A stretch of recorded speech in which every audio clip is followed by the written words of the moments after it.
Jennings and Jared Perkins, a Prospects Live podcast for everything MLB Draft related.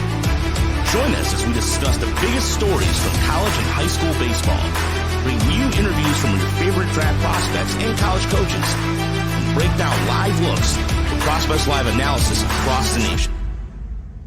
Get ready, because you're on a clock with Tyler Jennings and Jared Perkins.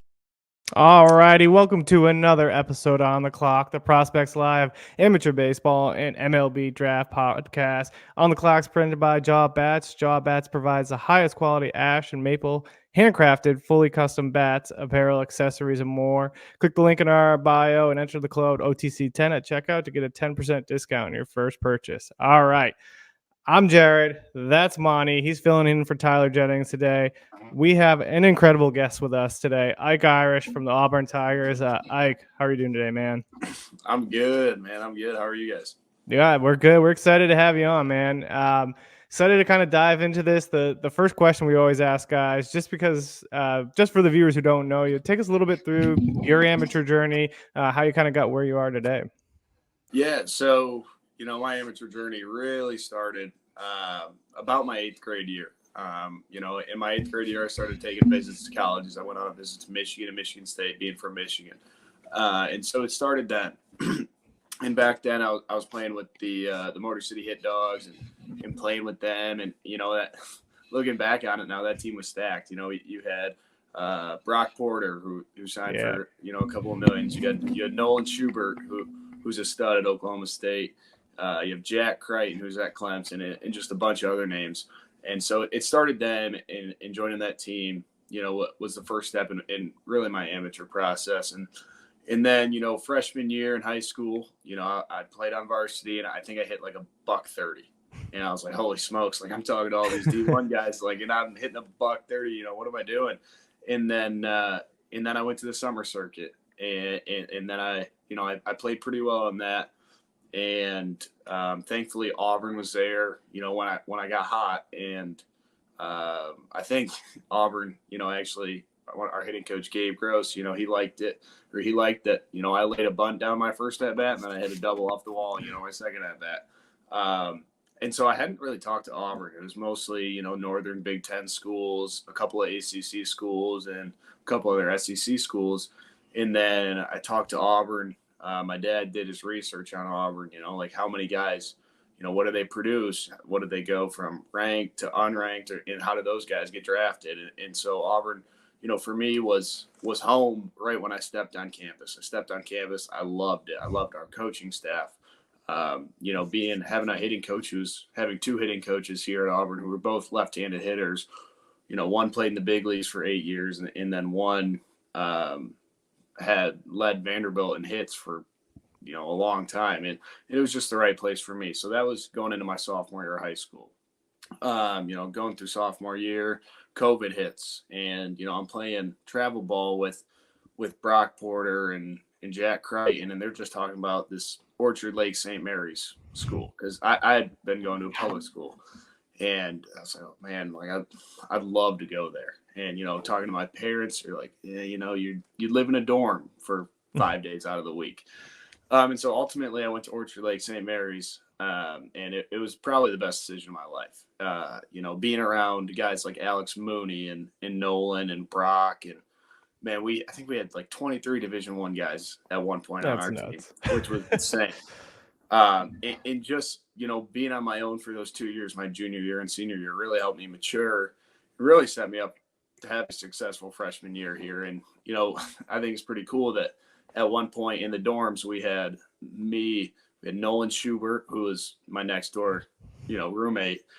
We had Blake Grimmer, who's now at Tennessee, and now Jason Oliver, who's now at Indiana. And so that was just, there was 4 high-level Division I players all in one high school, and we all would work out together. We'd all hit together, and it just pushed us to get, better and better. And then, coming up, going to Auburn, like I was pretty nervous. The draft didn't end up working out out of high school. So I was pretty nervous. I was like, man, I don't want to sit my first year. Like, I know I got to do something. First 2 weeks here, got strep and mono.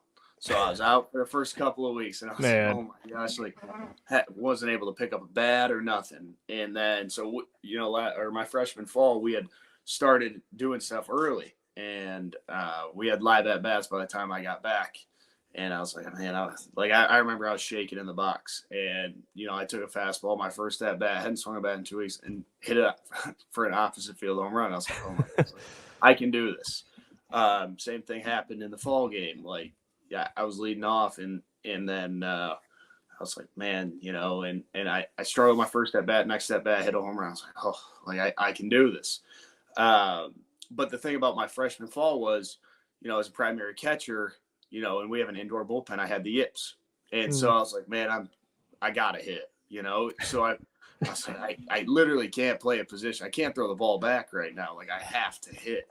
And so that was a struggle for me my freshman year. I was like, man, I've done this my whole life.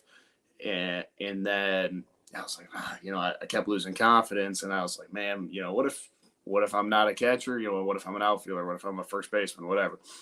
And so we get through my freshman year, have a pretty good freshman year, and then go play summer ball in the Cape. And I was able to throw it back to the pitcher. It only took 3 months of DHing for 56 games or whatever we played to cure me.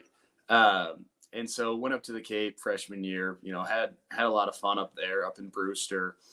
Came back for my sophomore year and was like, the things I need to work on, like, I need to get the ball in the air to the pull side. Like, my freshman year, I had 6 home runs, but I hit for average.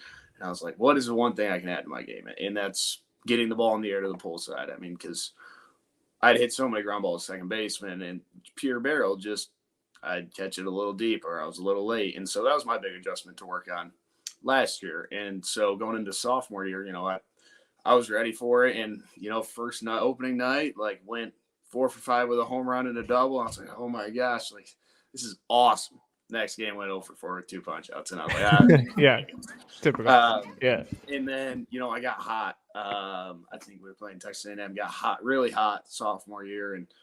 And then playing Tennessee, one of their left-handed pitchers sort of a left-on-left changeup. And boom, I feel something in my wrist. And I'm like, this isn't good. Next day at practice, I try to swing, and I swung, drop a bat, and we go get x-rays. And x-rays were like, we think you broke something in your hand. And I was like, like, this isn't good. And so then we go to a specialist in Alabama, and he was like, well, I think it's a ligament thing. Don't think you can hurt it more, whatever. So you're good to play. And the next weekend we had Kentucky. So I missed the midweek game, go up against, have it all taped up in BP against Kentucky. And I'm like, all right, like, I think I can do this. And like, first at bat, I swing. I'm like, oh, like, this ain't good. Like, this thing is like, this is killing me, whatever. So Friday night, I sucked. And then, I went in and talked to our coaches, and I was like, I can't play. Like, this is bad, like, whatever. And then so fast forward a couple of weeks, we're playing at Mississippi State the next week. Fans starting to finally feel better. And then, I'd been struggling. I mean, I hadn't been struggling. I was just, in a little funk and hitting balls hard, just right at people, just how baseball is. And then, they bring in this freshman lefty, and I remember laying down a drag bunt or a push bunt against him. And, he lays out, tips off his glove. It's like a mad scramble to first base, whatever. And I was like, oh, like, it's going to be close. And I remember thinking in my head, I'm going to dive. And then I was like, I can't dive head first. I got a bad hand. And then I was like caught in between, and then sprained my ankles. Then I was out for like another week or so, and with a sprained ankle, I had to miss playing against LSU, and finally get back. And at this point, I'd watched my average go from 380 to 301 against Ole Miss. And I was like, oh my goodness. Like, I'm walking up to my fourth at bat against Ole Miss at 301. I'm like, holy shoot, I got to kick this thing into gear. And so I hit a fastball the other way, and then ended up, being pretty successful the last couple of weeks. But it was like, and then went up to the Cape this summer, and really had been just, I'm a tinker. Like, I tinker with my batting stance all the time. And so in the Cape, man, I was trying out new things every single day up there. I was like, maybe I'll try and do a toe tap today. Maybe I'll move my hands first. Maybe I'll set them differently. And tinkered up there, then found something. And then the biggest thing I found was, like, at night games in the Cape, I was like, I can't see the ball. And I have always had, like, I have a, like, I think 20/15 vision or whatever, but I have astigmatism in my right eye. So I threw on my glasses, and I think I wore glasses for like 10 straight games, and like 9 of them I had multi-hit games. I was like, man, what am I doing? Like this, I could have been this successful at Auburn with glasses. Like that would have been, a whole lot better. But, I think that's about it. Just went up to the Cape to really refine and work on and my catching skills, and just figure out, what I'm doing right and what I'm doing wrong up there. And we had a coach who was in the Pittsburgh Pirates organization for the longest time. And, he was really huge in that process of just trying to develop it and go from there. Yeah, I love it. I had a buddy in college that played at Nevada, and he had the same thing. He came from a community college where he was hitting like 270, played D1, and all of a sudden he found out he needed the contacts, and then was hitting 340 at D1 level after he just was hitting 270 back-to-back years in community college. So. Apparently, you can hit better when you can see. Yeah. Crazy thing.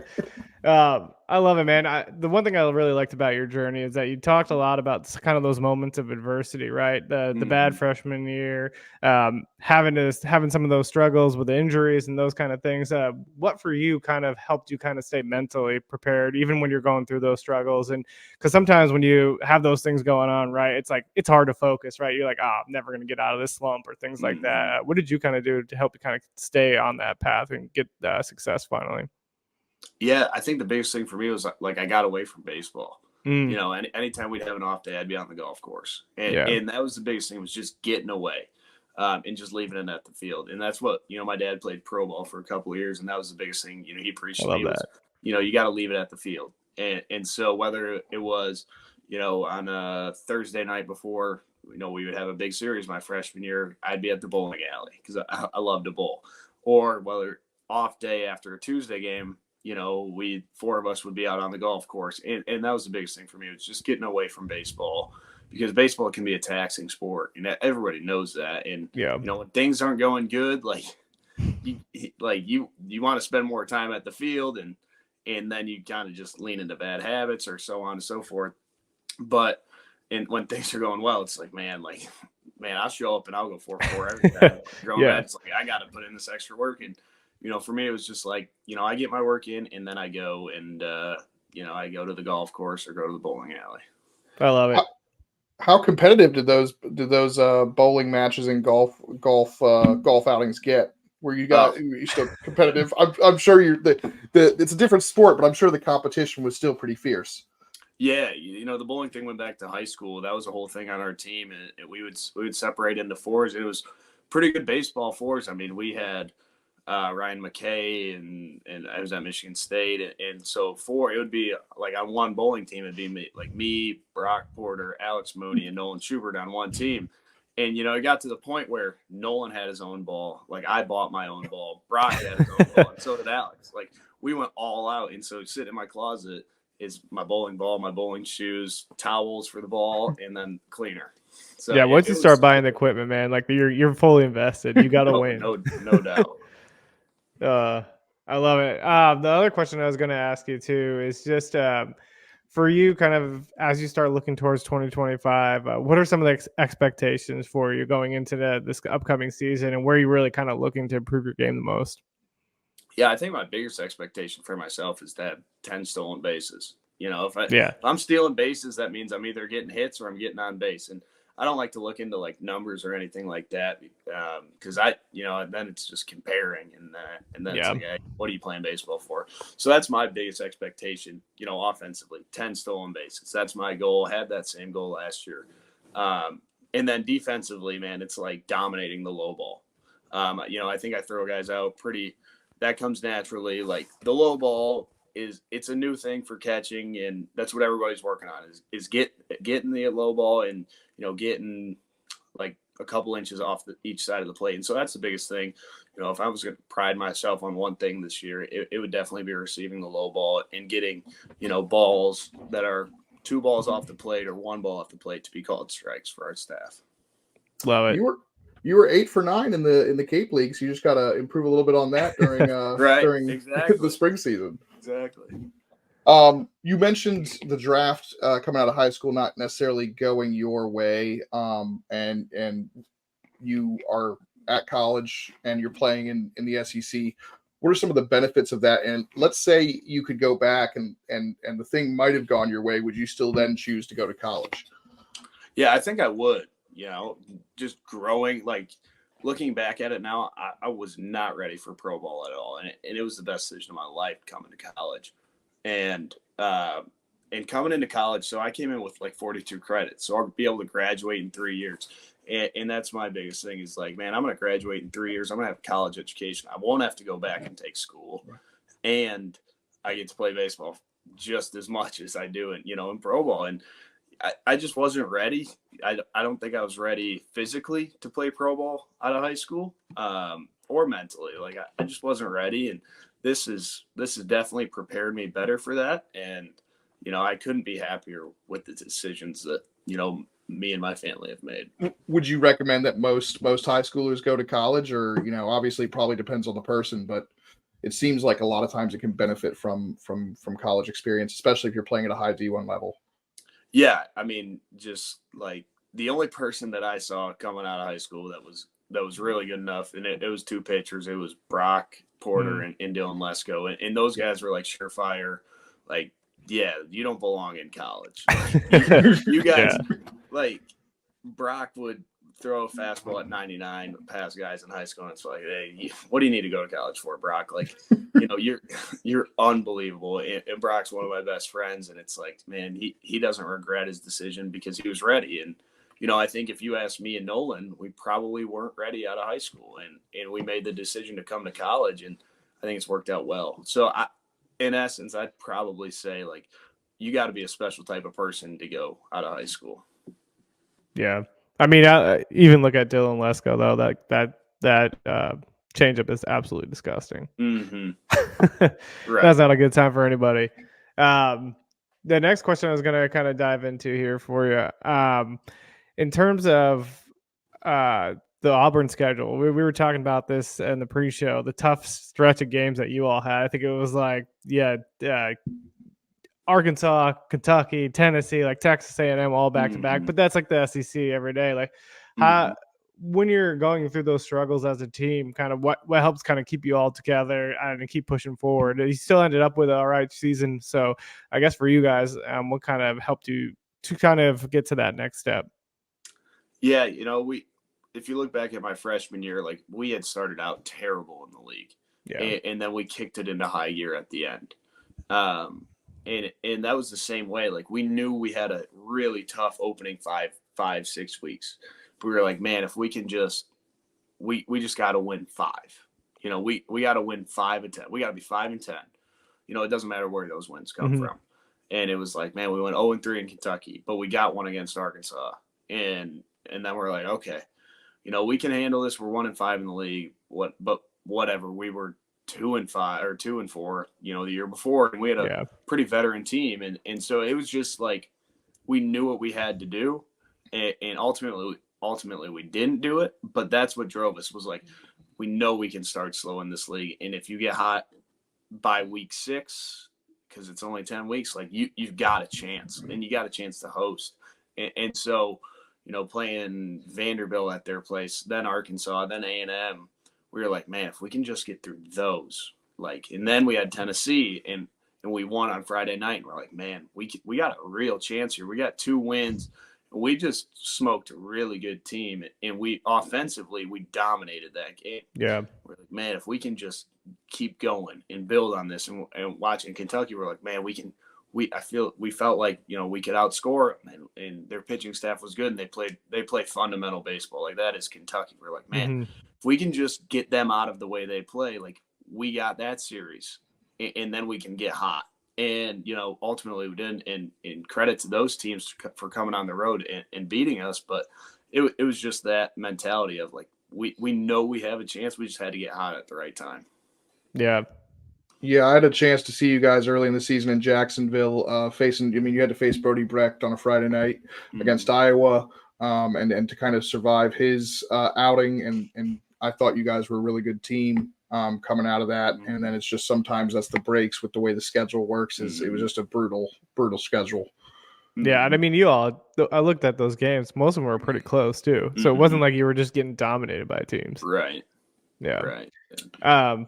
The last question I was going to ask before we kind of hop into some rapid fires, talk about that coaching staff and how crucial they have been to your development. I mean, we had Coach Tiford on and the podcast last year, just a great dude. Mm-hmm. When I worked for the Royals, he was on there, and he's just always kind of been a grinder and has that kind of mentality. But just for the entire Auburn coaching staff, what's it been like playing with that for them?